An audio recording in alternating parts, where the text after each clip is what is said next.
mubwire abantu inkuru zo kubahumuriza imitima.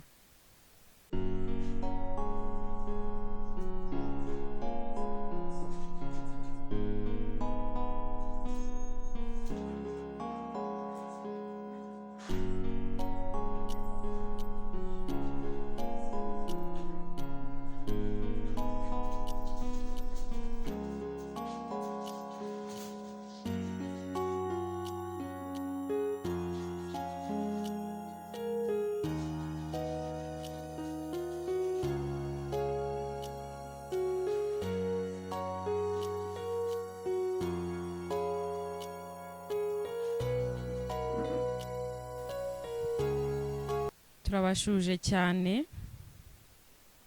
mwebwe abaduteze amatwi, abadukurikira kuri Akibeka TV. Nkuko bisanzwe turaganira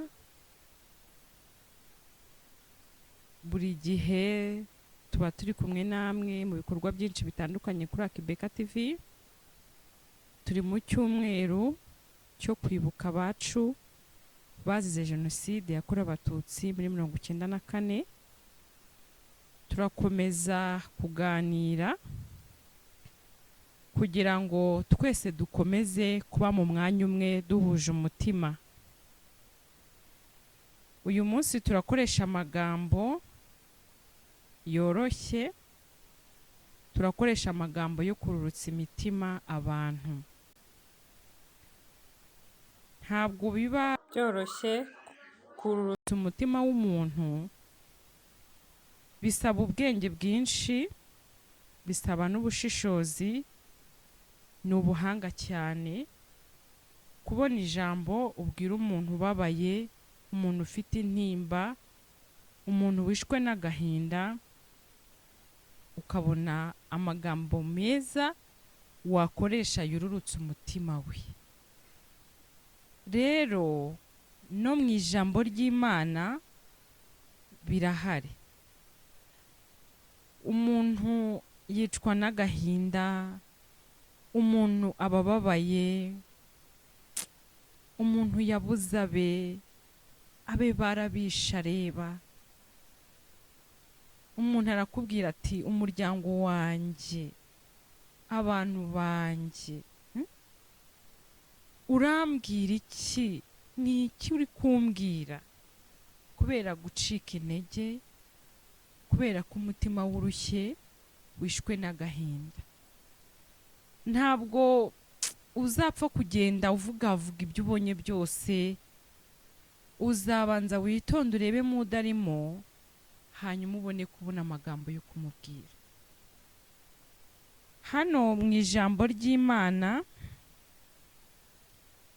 muri Yeremiya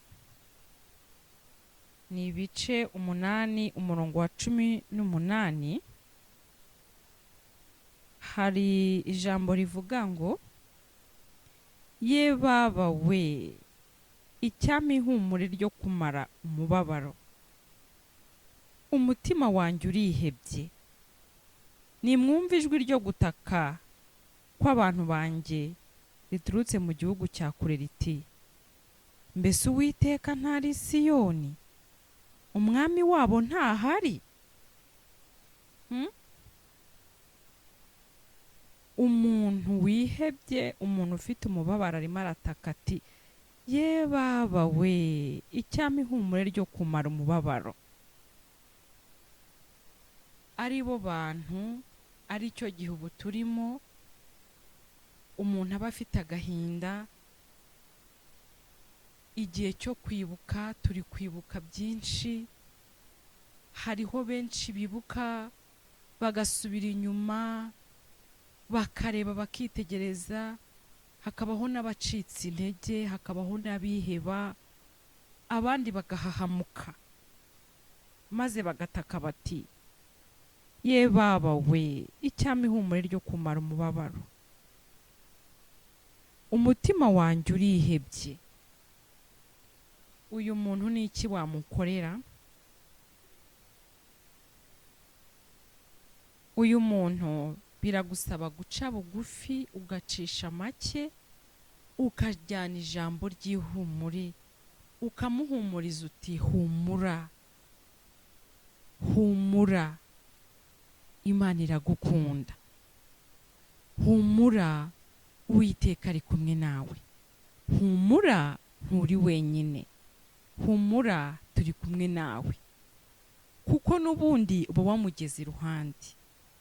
Hari igihe yaba ari umuturanyi wawe, hari igihe yaba ari inshuti, uwo mwashakanye muhumurize, umubwire uti humura sheri, turi kumwe n'ukuri. Ushobora kubana nawe nta mubyeyi n'umwe agira, nta muvandimwe, yarabuze se umuvandimwe umwe, yarabuze se rwose, kandi wenda wowe ababyeyi bawe uracyabafite, biragusaba kugira ngo umuhumurize. Hariho n'abandi babana bose ari imfubyi za jenoside, bakavuga bati reka twihurize hamwe tubane dukundane, nubwo nta miryango ariko tugiye gukora umuryango. Birasaba ko umwe muri mwebwe ufite umutima ukomeye ahumuriza mugenzi we, humura sheri, turi kumwe, humura sheri, ndagukunda. Mubwire abantu inkuru zo kubahumuriza imitima. Muri Yesaya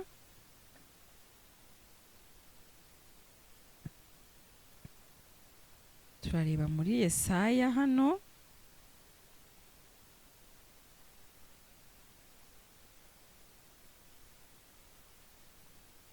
ibice ni 40 ku murongo wa mbere. Okay, tugiye gusoma muri Yesaya ibice 40 umurongo wa mbere. Kuri titire yaho haravuga ngo ijwi ryurangurura. Aravuga ngo nimuhumurize abantu banjye, mubahumurize, niko Imana yanyu ivuga. Muvuge ibyururutsa imitima y'ab'i Yerusalemu, mukomere muhabwire ko intambara zaho zishize, kandi yuko gukiranirwa kwaho hakubabariwe, n'ibyaha byaho byose ko habihaniwe kabiri n'Uwiteka.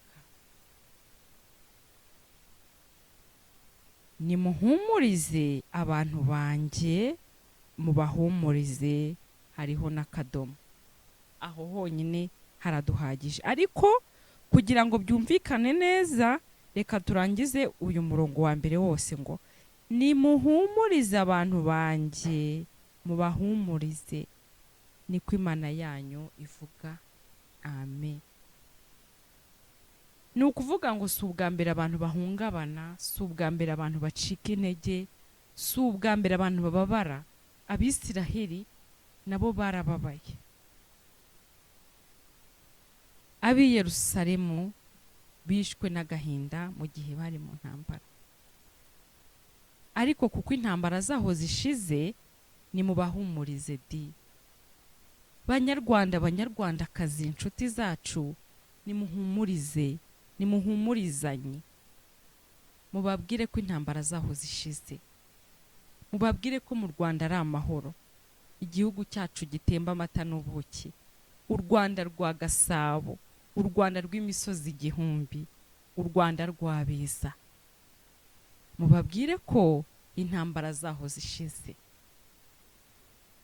Iri jambo rishyiriye umuntu wababaye, ukamuganiriza, ukamusomera inkuru z'Abayisiraheli, ndizera neza ko ukoresheje amagambo atuje arimo urukundo, ugahita ubigeranya n'igihe twaciyemo cya jenoside, uyu muntu ni ukuri araruhuka umutima. Mukansoringe inshuti zanyu, mukansoringa abavandimwe, nanjye ndabakansorinze abanteze amatwi ngo nimuhumure, nimutuze, muri kumwe n'Uwiteka Imana yanyu yabarokoye, ikabakura hahandi mu ishyamba, ikabakura mu nzuzi, mu mazi, ikabakura mu nzobo nyinshi, bakabatemagura ariko ntimupfe ngo mwibagirane.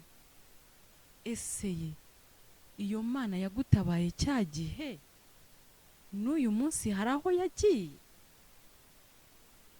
Humura, ya yindi yakoze bya bindi cya gihe n'uyu munsi iri kumwe nawe. Nanjye muri Akibeka TV nicaye hano kugira ngo nkuhumurize, ubwire ngo humura muvandimwe wanjye, humura nshuti y'Imana, humura nshuti ya Kristo.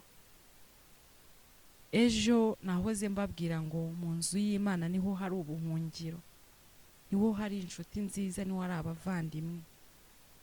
Ni ukuri mu nzu y'Imana ni heza, guhungira ku Mana ni byiza, kuko nejo narababwiye ngo ni se w'imfubyi akaba n'umugabo w'abapfakazi, muhise mubibona neza cyane, kuko Imana niyo yivugiye ngo nimuhumurize abantu banjye, mubahumurize. Muri abantu b'Imana, turi abantu b'Imana, ngo niko Imana yanyu ivuga. Nanjye nsohoje iby'iri jambo, cohoje ubutumwa bw'Imana, nanjye ndabahumurije. Nimuhumure, nimuhumure, turi kumwe, nimuhumure, turahari.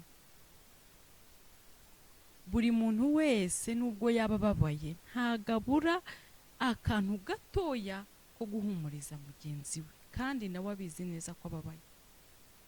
Ndabahumurije bwoko bw'Imana, nshuti nziza, ndabahumurije ngo nimuhumure kandi mukundane nk'uko Kristo yabakunze, mubabarirane namwe muzababarirwa, mubabarire nk'uko Kristo Yesu yatubabariye akatugira ku musaraba, akatugira kubabazwa, maze yagera ku musaraba akavuga ngo byose birarangiye.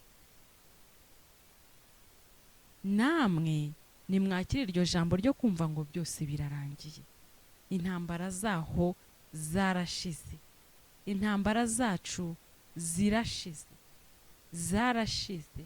Nimutuze imitima, nimwicare mugubwe neza, nimurye munywe muhage, nimutuze bwoko bw'Imana.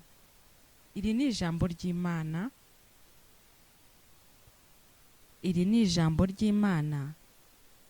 Nubwira umuntu ikintu cyururutsa imitima, erega no mu ijambo ry'Ikinyarwanda baravuga ngo kuvuga neza, amagambo meza cyangwa se imvugo nziza ihosha uburakari. Ubwo twanyuranya tukavuga noneho ngo imvugo nziza cyangwa amagambo meza ahumuriza umutima, maze uwari wihebye nawe akamwenyura. Twibuke kwiyubaka, maze nujya mu kazi kawe ntiwumve ko noneho wongeye gucika intege, ntiwumve ko n'ubundi ntawe ukorera, wumve ko nawe ejo uzaba wubatse umuryango, maze bya bindi uri gukora nonaha bikabatunga, bikabazamura. Wumve ko nutanga umusoro urimo kubaka igihugu cyakubyaye. Murabona ahantu tugeze ni heza, muribuka uko kera hari hameze, nubwo twara abana ariko tubibona mu mashusho, cyangwa se natwe mu nyurabwenge twibuka uko hari hameze, tukongera tukibuka uko muri jenoside hasenyutse, maze uyu munsi wa none twakwibuka ko ari twebwe turi kwiyubakira igihugu cyacu. Ni ukuri tukanezerwa, tugashimira Imana dupfukamye, tukarambura amaboko tukayerekeza mu ijuru, tukavuga ngo warakoze Imana, warakoze Imana. Kubaha Uwiteka ni ubwenge, kandi kuva mu byaha ni ukujijuka. Mureke dusenyere umugozi umwe, tuve mu byaha maze tujijuke, kuko igihugu cyacu gikeneye abanyabwenge. Ni ukuvuga ngo nujijuka uraba ari uko wavuye mu byaha, uraba utakibeshya, uraba utakica, utagitekereza kwihorera, uraba utagitekereza kwiba. Hari ibintu byinshi cyane byakorwa, uraba utagifite urwangano, uraba utagifite ivangura. Twese turi Abanyarwanda n'Abanyarwandakazi, iby'amoko byarashize, twese turi umwe muri Kristo Yesu, twese turi umwe mu Rwanda rwacu, mu gihugu cyacu. Twubaha abayobozi bacu, nibo tureberaho ibyiza. twumvire, twubahe, tugandukire igihugu cyacu, nibwo tuzaba mu mahoro, nibwo uzabona mugenzi wawe ukamukunda, maze tugasenyera umugozi umwe, igihugu cyacu tukakigira paradizo. Murakoze cyane, ndabakunda cyane, ni ijambo ryiza nkunda kuvuga, ndabakunda cyane kandi kuko jyewe nkunda abantu, abo tuba turi kumwe ni ukuri nkunda abantu. Murakoze cyane, ni Akimana Rebecca, hano ni kuri Akibeka TV. Imana ikomeze kubana namwe, Uwiteka Imana akomeze kubana namwe, akomeze kubagota, abagotesha amahoro ye, ubwiza bwe bubane namwe, umugisha we ubane namwe, urukundo rwawo rubabeho, kuko ni Imana ishobora byose, ni Imana nziza, ibibi byose bibagiye kure, kuko ariyo ivuze ngo duhumurize abantu, nanjye ndabahumurije mu izina ryayo. Amen.